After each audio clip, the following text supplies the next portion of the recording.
Assalamualaikum warahmatullahi wabarakatuh. Selamat pagi, salam sejahtera. Salam ketemu kembali dalam kuliah daring keterampilan wajib kewirausahaan. Pagi saudara-saudara, pada kuliah pagi hari ini tanggal 26 November 2020 akan membahas peluang usaha. Manfaat dari materi ini diharapkan mahasiswa dapat membaca peluang usaha yang dilakukan secara kreatif dan inovatif serta didukung kerja keras sehingga diperoleh 4 kesuksesan. Jadi manfaat materi ini adalah membaca peluang dengan didukung 1. Kreativitas, 2. Inovatif, 3. Kerja keras, 4. Hasil yang diperoleh adalah kesuksesan. Kompetensi yang diharapkan dari mata kuliah hari ini atau pertemuan pada pagi hari ini, mahasiswa mampu menjelaskan, identifikasi, dan menemukan peluang-peluang usaha dan merintisnya menjadi usaha baru dan mengembangkannya. Ada 3 cara untuk memulai usaha. Merintis usaha yang baru atau benar-benar baru atau starting. Lalu yang kedua, membeli perusahaan orang lain atau perusahaan yang sudah ada atau starting. Yang ketiga, ada kerjasama manajemen franchising. Franchising ini dilakukan di beberapa bentuk usaha, ada banyak sekali, misalkan Alfamart, Indomart, Bebek Selamat, Soto Lamongan. Ini ada yang difranchiskan. Lalu fokus usaha dan pengembangannya di mana? Yang pertama, untuk memulai wirausaha kalau kecil, ini mulailah dari usaha kecil dan mikro.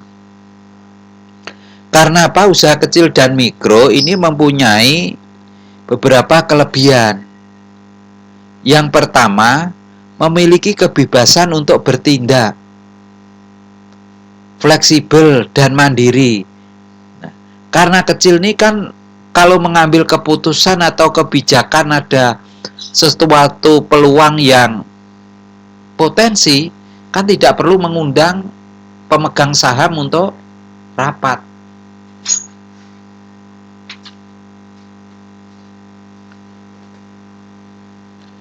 Efisien, karena dikerjakan seluruh anggota keluarga. Jadi seluruh anggota keluarga dapat membantu mengerjakan. Misalkan ibu atau bapaknya ada keperluan, anak bisa membantu, ponakan bisa membantu, bahkan cucunya juga bisa bantu. Lalu chef atau family financingnya ini, pembiayaannya bisa melalui keluarga, saling bantu. Siapa yang punya dana lebih bisa dipinjamkan untuk mengembangkan usaha itu. Ada sisi kelemahan, berarti ada sisi kelemahannya. Usaha kecil mikro ini sifatnya informal.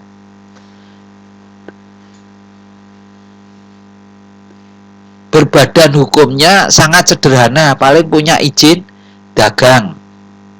Tidak seperti PT atau CV. Kalau PT CV itu ada peluang untuk go public misalkan. skala ekonominya rendah karena tingkat pasar yang dilayaninya relatif bersifat lokal. Dalam bekerja tidak ada standarnya, tidak ada SOP-nya.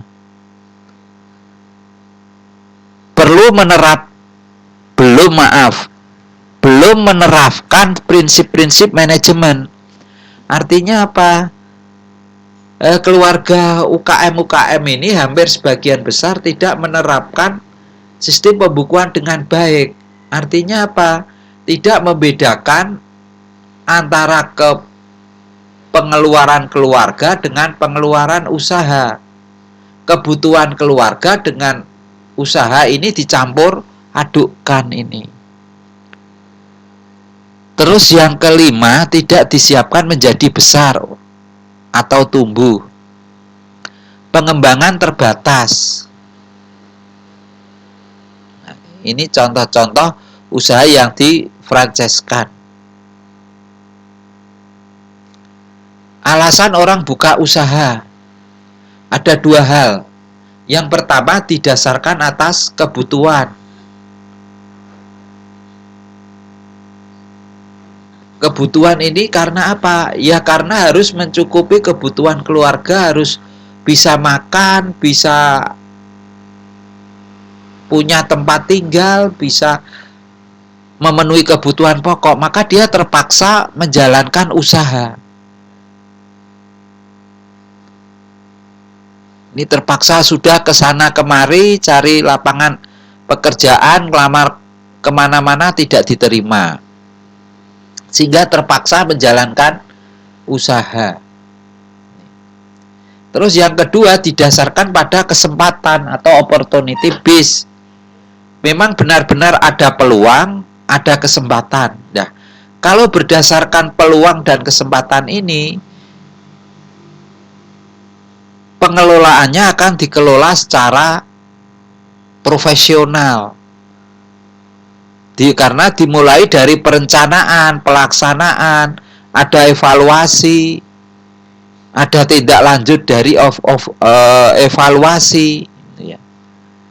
Selalu dimonitor perkembangannya sehingga ini berjalan dengan baik kalau didasarkan pada kesempatan. Bagaimana sebuah peluang itu tercipta? Melakukan kegiatan usaha tidak harus menjadi yang pertama, tidak harus. Tapi dapat saudara lakukan dengan cari pembedanya. Apa saja yang dapat dijadikan pembeda? Jenis produk. Contoh misalkan, sama-sama kopi, saudara membuat jenis produknya beda. Misalnya ada kopi original, robusta, arabica, liberica misalkan. Terus kopi campuran robusta dengan arabica misalkan. Terus proses pembuatannya. Pembuatannya ini contohnya misalkan saudara buka rumah makan warung sate misalkan. Penyajiannya selama ini habis dibakar taruh di piring, tapi bagaimana agar sate itu terasa hangat terus? Nah, misalkan aja ditaruh di lemper dari batu yang dulu sebelum untuk menyajikan, lempernya ini dibakar dulu panas gitu, ada tataan terus sehingga satenya taruh di atas sehingga selama proses makan satenya itu terasa hangat terus. Terus inovasi layanan. Bagaimana cara melayani yang baik, berbeda dengan yang sudah ada. Inovasi kemasan atau packaging. Apakah kemasannya yang menarik? Apakah ukuran kemasan disesuaikan dengan kondisi? Misalnya daya beli rendah, maka beli kemasan yang lebih kecil tapi harga tidak dinaikkan. Inovasi dalam transaksi. Tantangan hambatan saudara jadikan peluang. Jiwa wirausaha itu ini harus mampu menjadikan tantangan dan hambatan sebagai peluang. Semakin besar hambatan dan tantangan berarti semakin besar peluangnya. Karena apa? Semakin sedikit orang yang menekuninya. Semakin besar resiko, keuntungannya juga semakin besar. Ini peluang dan keberhasilan. Ini banyak wirausaha yang berhasil bukan berdasarkan ide sendiri, tetapi bisa juga berdasarkan hasil pengamatan, penerapan ide orang lain. Nirulah bebek, istilah Jawa. Ini silahkan ATM, amati, terus tiru dengan sedikit modifikasi ATM. Kalau 4N, ngamati, niroke, neruske, ngembangke. Setelah ngamati, oh usaha itu ini. Contoh ngamati, niroke, ngembangke. Misalnya aja saudara ngamati orang jual geprek ayam. Nah, sama-sama niroke geprek. Terus buat teruske, nek ngembangke apa? Kalau itu ada geprek ayam berarti ada geprek bebek misalnya. Geprek ayam lele, geprek bandeng, geprek nila. Silahkan saudara coba. Terus yang ketiga adalah SWOT. SWOT ini dengan melakukan analisis-analisis kekuatan, kelemahan, opportunity peluang, dan hambatan. Kekuatan dan kelemahan ini adalah faktor internal pada diri saudara. Kekuatan saya apa? Oh, saya tipe orang bekerja keras, saya kuat, gigih. Terus modal saya ada. Kelemahan apa? Saya kurang komunikatif, misalkan aja itu. Kalau peluang, ini faktor eksternal. Peluang ini kaitkan dengan pasar. Hambatan berarti pesaing. Silahkan saudara lakukan dengan SWOT untuk membuka peluang usaha. Terus kreativitas dan inovasi. Kreatif itu adalah kemampuan untuk menciptakan gagasan baru, menemukan cara baru dalam menyikapi masalah dan memanfaatkan peluang tersebut. Saudara harus kreatif. Kreatif tidak mesti menciptakan hal baru, bisa juga memodifikasi, perbaikan dari yang sudah ada. Fokus utama pengembangan usaha, jika kamu tidak mungkin menjadi yang pertama, maka berusaha menjadi pembedanya, cari. Oh, aku akan melakukan memproduksi hal yang berbeda dengan dia. Terus berusaha menciptakan nilai tambah, menarik keunggulan, daya saing atau competitive advantage. Nilai tambah dapat diterapkan pada produk, pada promosi, pada layanan. Produknya sama, tapi saudara mendiversifikasi dalam bentuk kemasan, rasa misalkan, kualitas, promosi. Beda kalau dia promosi, tidak melakukan promosi, kamu promosi apakah dengan banner, dengan ini produk kamu modifikasi. Kalau sana ukurannya lebih besar, kamu mencoba martabak mini misalnya, sensasi makan lele misalnya, apa lele ini tadi. Siapa yang kreatif dan inovatif? Jika dia selalu dilanda pertanyaan, bagaimana kalau begini, bagaimana kalau begitu. Jadi di benak ini ada pikiran, oh kalau begini nanti jadinya ini, kalau begitu kayak gitu. Jangan berpikir terus, tapi kita coba untuk tahu hasilnya. Kalau hanya gini gitu kan hanya bolak-balik. Ya, harus kita coba. Nah, Setelah coba, selalu mencari peluang baru. Bicara dan konsep seperlunya, jangan NATO, kakek ngomong tidak banyak tindakan, tapi mengutamakan action tindakan. Not only not NATO, ya. Jadi no action, not early. Jadi tidak ada tindakan. Jadi NATO, not action. Ngomong tok, kakean ngomong, diomong-ngomong tok, gitu ya. Tidak malu memulai sesuatu yang diyakini. Ya, inilah yang kendala memulai wirausaha baru lulusan perguruan tinggi. Ini kadang-kadang selalu berpikir jelimet dan ini budaya malu ini. Malu wong lulusan perguruan tinggi kok jadi wirausaha ini. Terus yang keenam, tidak takut gagal dan selalu bermimpi menjadi besar, menjadi orang sukses.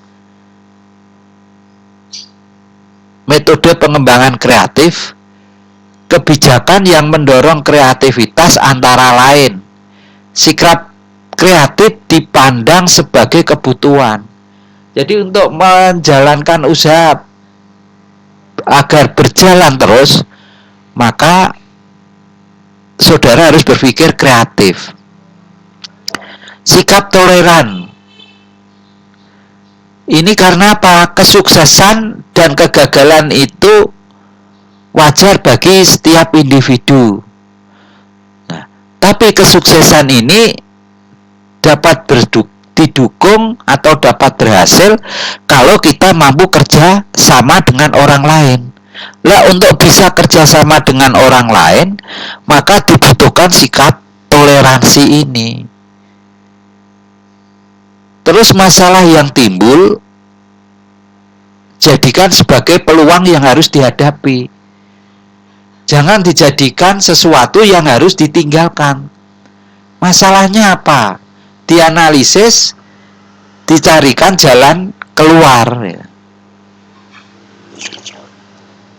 Ini hanya sekilas dalam kreativitas. Kalau di perusahaan-perusahaan itu dapat ini dilakukan pelatihan, menyediakan fasilitas, memberikan penghargaan yang kreatif baik berupa materi non materi, lalu membuat model pengembangan kreativitas. Ini kalau di perusahaan-perusahaan sudah melalui riset itu. Tapi karena kita berbicara wirausaha pemula, wirausaha calon wirausaha, maka ini silahkan kalau besok saudara punya usaha yang sudah besar, ikutilah untuk menumbuhkan kreativitas terhadap karyawan pekerja saudara, saudara lakukan ini.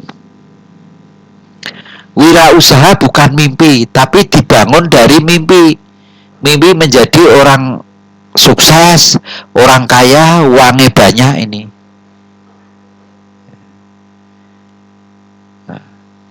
Jadi kuliah pada pagi hari ini cukup. Terus nanti saudara ada evaluasi, silahkan kerjakan evaluasi itu dan tugas nanti di-upload di Sunan. Sekian, kurang lebihnya mohon maaf. Wassalamualaikum.